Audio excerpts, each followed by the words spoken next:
Ya, kembali lagi di NJTV bersama aku Zalfa. Kita kedatangan tamu jauh-jauh dari Bogor. Ada bukan salah satu sih, ketua salah satu organisasi daerah di Bogor namanya Ikmabu. Kita kenalan sendiri atau mau dikenalin atau kenalan sendiri nih? Ngenalin Oh, sendiri boleh. aja kayaknya. Boleh, boleh. Silakan. Eh, Sedikit aja mungkin. Saya Hardi Kurniawan. Ya. Baru di bulan Mei saya dilantik sebetulnya jadi ketua umum Ikatan Mahasiswa Bogor Bandung Raya Tahun ini. tahun ini. Oh, baru Eh, berarti ya? Baru di bulan Mei. Mm-mm. Sebetulnya terpilihnya itu di bulan Februari, cuman karena Pelantikan. pelantikannya itu di bulan Mei. Oh, gitu. Kayak gitu. Jadi dihitungnya itu udah di bulan Mei, mungkin kurang lebih gitu. Mm-mm. Sekarang ya sedikitnya ada eh, beberapa organisasi di luar daripada Ikmabo sebetulnya, cuman karena memang kita keterfokusannya di sana, Mm-mm. jadi ya dan dimanataris juga sama teman-teman di sana buat jadi ketua umum di Ikmabo di sana. Yang kedua sekarang lagi ngambil studi juga di UIN Bandung. Mm. Di UIN Bandung itu ngambil jurusan perbandingan mazhab hukum sebetulnya. Oh. Kalau untuk semester itu melebihi batas, Bonus melebihi ya, batas bonus, maksimal bonus, semester bonus. baru. Bonus, bonus. Nah, ini kan tadi ketua Ikmabu. Orang-orang pasti apa sih itu Ikmabu?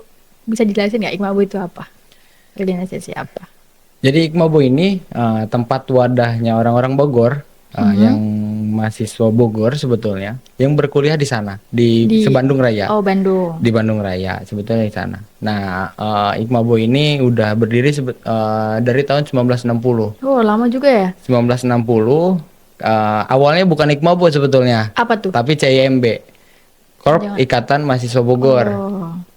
Itu, dan pendiri pertamanya pun masih, alhamdulillah beliau masih hidup di sana di Bandung. Mendirikan satu buah yayasan juga di sana. Mm-mm.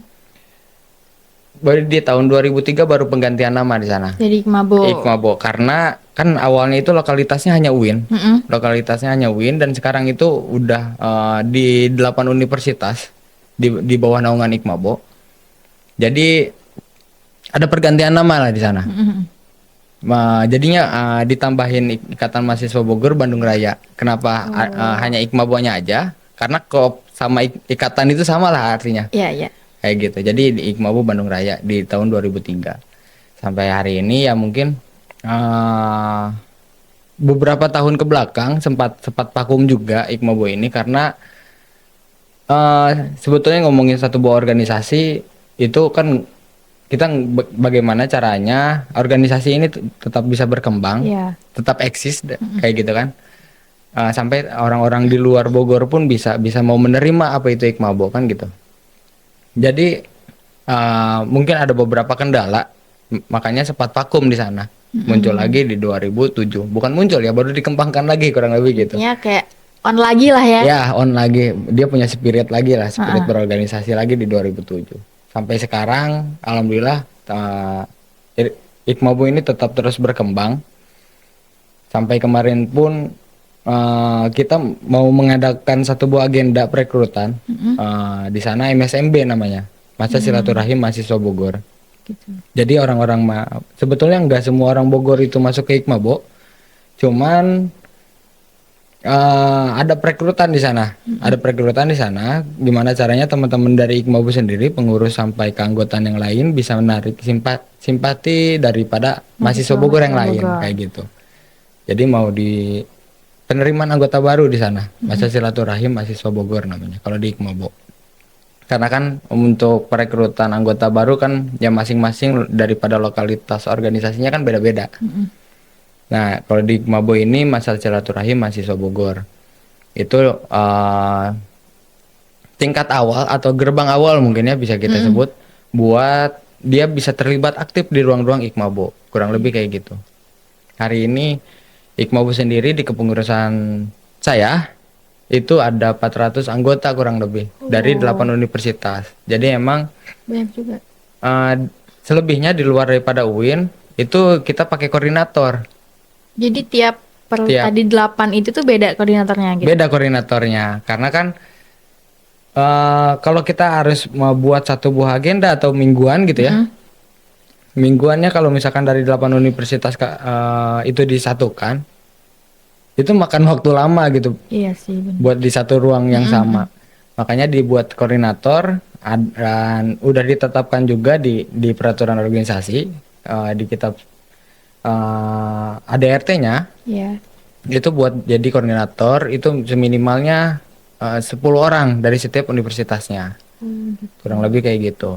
Ah, Selebihnya ya kita masih masih menjalankan roda-roda organisasi yang memang uh, sifatnya masih internal sebetulnya. Eksternalnya ya kita masih ngebahas persoalan bagaimana caranya pengembangan satu buah individu itu bisa berkembang tanpa adanya pihak lain. Hmm. Maksud dari pihak lain di sini itu gimana caranya teman-teman daripada Ikmabo itu pulang ke daerah ataupun misalkan kita ngebaca satu buah kondisi yang terjadi di daerah Iya. itu udah nggak gagap, kurang Oh lebih iya, kayak iya. gitu. Jadi pemaksimalan satu buah SDM itu di sana, kurang Mm-mm. lebih gitu, peningkatan kualitas lah dari setiap individunya. Dari Ikmabo gitu kurang lebih sampai hari ini teman-teman Ikmabo tetap eksis, kurang lebih kayak gitu.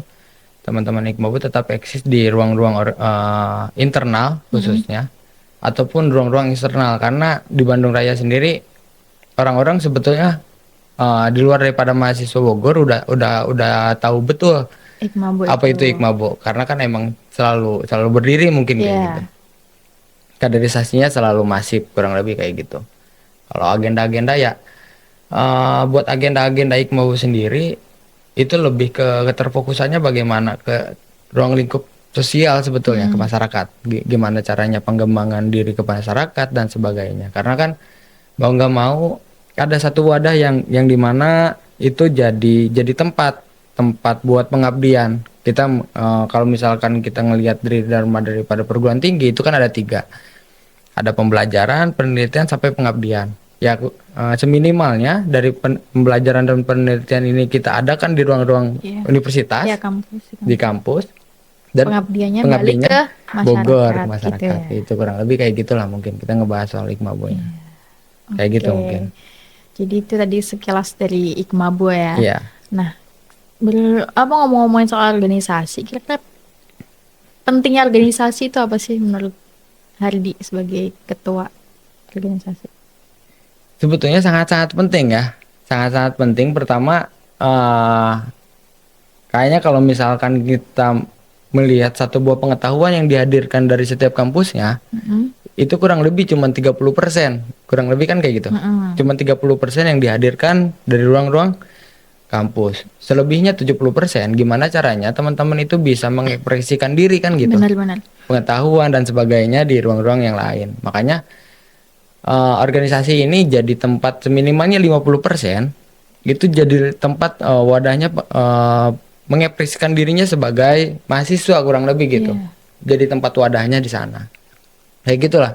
Nggak mungkin ya pasti pasca daripada mereka jadi mahasiswa itu baru efek sampingnya itu bakal kerasanya di sana. Bukan pas dia lagi mahasiswa sebetulnya. Iya, benar-benar. Kan ada 3 tahap kan, kita kalau ngomongin soal kepentingan ada pra, ada berorganisasi, kita saat berorganisasi, ada pasca daripada berorganisasi. Pra-nya ya kita gimana caranya ngelihat satu buah organisasi yang oh ini si A, ini si B dan sebagainya. Terus bagaimana cara pengembangan dirinya di ruang-ruang organisasi, mungkin kurang lebih gitu. Nah, efeknya, efek samping daripada pentingnya berorganisasi itu pasca daripada berorganisasi sebetulnya. Dan itu udah dirasakan sama teman-teman alumni daripada Ikmabo khususnya. Gimana dia ngobrol dengan masyarakat, atau misalkan dia eh buat satu buah produk dan itu bisa bisa jadi koneksi yang kuat sebetulnya, kayak gitu kurang lebih. Kayak gitu, kemudian pentingnya itu pasti pasca daripada berorganisasi. Berarti sangat penting banget organisasi itu. Ya. Karena kita sebagai mahasiswa nanti gimana terjun ke masyarakat dan dampaknya tuh bakal dirasain pas nanti pasca berorganisasi gitu ya, Ya. pas terjun di masyarakat gitu. Nah, ini kan Ikmabo itu salah satu organisasi daerah tuh. Kira-kira fungsi dari organisasi daerah sendiri itu apa sih? sebenarnya nggak jauh beda sama organisasi yang lain ya. Organisasi intra, karena kan Hikmabo ini kan masuknya eksternal berarti kan. Kalau kita ngomongin soal intra itu kan himpunan mahasiswa Iya, yang benar. lokalitasnya di kampus aja. Kalau kita ngomongin soal organisasi daerah, gimana caranya kita bisa melihat satu buah kondisi di daerah? Karena ada satu buah istilah di Hikmabo itu, kita bangun Bogor dari Bandung. Hmm. Nah, bangun Bogor dari Bandung ini, gimana caranya teman-teman daripada Hikmabo atau anggota Hikmabo sendiri itu ada peningkatan kualitas di sana. Jadi pas pulang ke Bogor, dia pertama dia gak gagap, dia nggak gugup, dan gak ragu soal ngambil satu buah keputusan atau tindakan, kurang lebih gitu. Eh, karena kan ngomongin soal organisasi kedaerahan ya,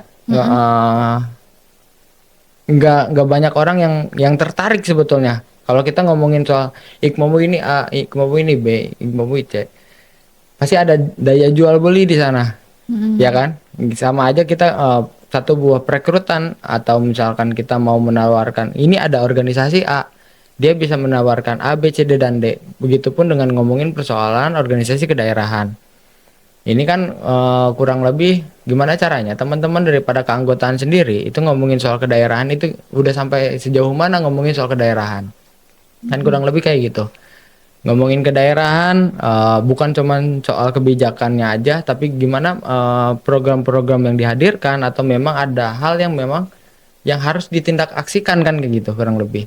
Makanya beberapa kali Hikmabo sendiri itu media ngap media kita memang masih proses daripada untuk mengaksian atau mengekspresikan diri bahwasanya ini salah itu masih lewat media. Kita kemarin itu baru menindaklanjuti soal dua kejadian. Yang pertama pelayanan RSUD Lewiliang, yang kedua itu infrastruktur yang dihadirkan di Parung Panjang. Gitu.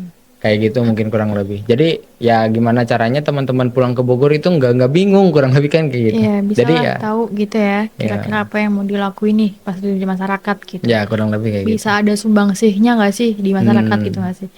Iya gitu. Terus kira-kira kan dalam berorganisasi itu pasti kayak nggak akan jalan mulus gitu kan. Ada kendalanya, ada hambatannya. Kira-kira tuh ada nggak sih kendala di organisasi itu yang dirasain sama ketum sendiri nih hari ini? Itu pasti ada. Misalkan kita ngobrolin soal kendala, itu kan ada dua variabel sebetulnya. Pertama internal sendiri ataupun eksternal. Pertama internal, ngomongin soal keanggotaan, pasti nggak banyak orang yang cuman ya dia cuman ikut-ikutan aja lah pada akhirnya. Iya, masuk aja gitu ya. Masuk aja gitu. Selonong boy gitu. Tenang kan gitu, masuk ke organisasi. Jadi kan itu yang jadi hambatan karena kan pemberdayaan SDM di sini kita bagaimana caranya teman-teman keseluruhan daripada anggota dia punya kualitas yang bagus kan gitu. Iya, benar. Cuman karena ada hambatan itu pertama, ya udah tenang-tenang aja ketika ada agenda kita ikuti dan sebagainya. Yang kedua di internal sendiri kadang ada beberapa program kerja yang memang gak diluncurkan. Jadi ada targetan dari kepengurusan yang udah direncanakan itu nggak terselesaikan. Nggak berjalan dengan semestinya gitu ya. Gitu. Jadi kan ada satu buah kualitas yang memang dimana itu nggak sebanding kan gitu sama teman-teman daripada Hikmabo. Itu ngomongin soal internalnya. Yang kedua soal eksternalnya itu masih banyak yang dimana benturannya itu kalau misalkan kita ngomongin lokalitas daripada UIN sendiri kan ini sebenarnya benturannya sama kampus sendiri sebenarnya gitu. Ada yang praktek lah atau misalkan ada yang ngerjain tugas atau dan lainnya. Ketika memang diinstruksikan buat kumpulan itu kadang-kadang gitu susah karena ada benturan daripada eksternal. Yang kedua di luar daripada UIN karena kan ada 7 universitas yang di luar daripada UIN kan berarti. Itu benturannya memang daripada lokalitas kampusnya itu ada organisasi juga. Jadi bentrok gitu. Iya, karena jadi pertama kita saling tarik calon anggota kah atau misalkan yang lainnya. Itu sih yang sebenarnya yang jadi kendalanya. Yang terakhir itu ngomongin soal waktu juga. Kenapa waktu itu dimasukkan? Karena kita ngomongin soal waktu, pada akhirnya gini, ketika ada beberapa variabel yang memang harus kita obrolkan atau kepentingan yang memang harus kita selesaikan, itu nggak berjalan sesuai ekspektasinya gitu, Iya. atau konsepan yang udah dihadirkan juga. Pada akhirnya itu jadi sebuah hambatan, karena kan kita ngomongin soal Bandung itu bukan bukan cuman tempat atau lokalitas yang kecil kan gitu, tapi ada jarak yang harus ditempuh. Mungkin itulah yang jadi kendala.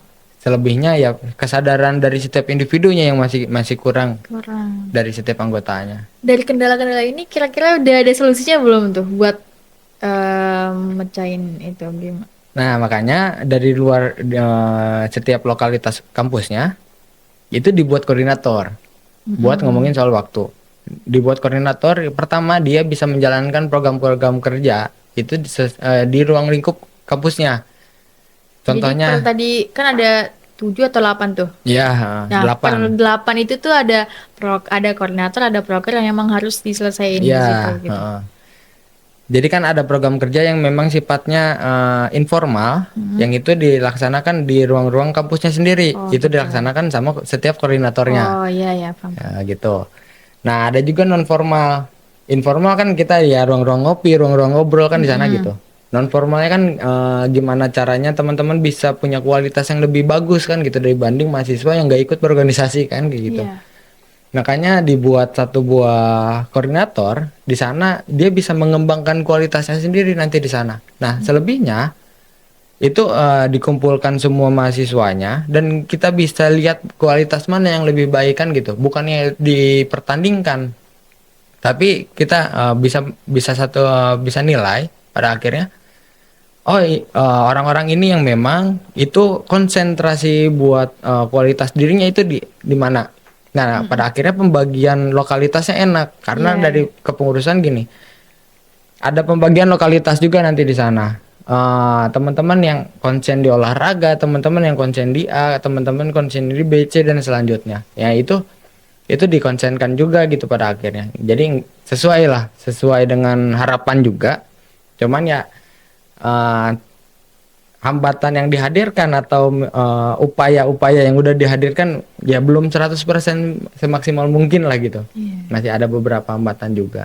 Ya ini masih sambil jalan lah ya. Ya, sambil berjalan. Dilakuinnya solusinya gitu. Oke, kita udah ngomongin panjang lebar soal organisasi gitu kan. Menarik banget gitu tentang organisasi Maba itu apa gitu. Kan pasti orang-orang pasti bakal masih kepo nih. Sejauh apa sih organisasi Maba itu? Se-eksis apa sih organisasi Maba itu? Kita bakal lihat nanti di segmen selanjutnya.